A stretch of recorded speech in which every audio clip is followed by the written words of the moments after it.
rencana jabut. Iya. Betul. Jadi nyon mit ke Padung. Belum. Belut. Abang ni Bang di bandar kerja. nak kerja. Dia tamat RD di bandar abang. Nak tamat dia, dia kerja. Anak-anak biaya dengan berikulah le. Jadi abang benar yuk. Ada nangmu. 17 tu. 17 tahun. 17 tahun merantau. Mana? Mi? Senang. Senang. Anak yang mengaji. Menang.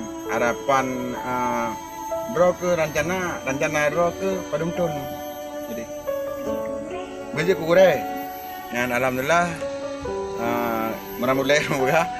Nyo ke harapan anak yatimnya beje ke kurai diurus singo. Jadi jabut ingin jabut hana batah 2 tahun le tahun ataupun UBE jabut benar. Insyaallah.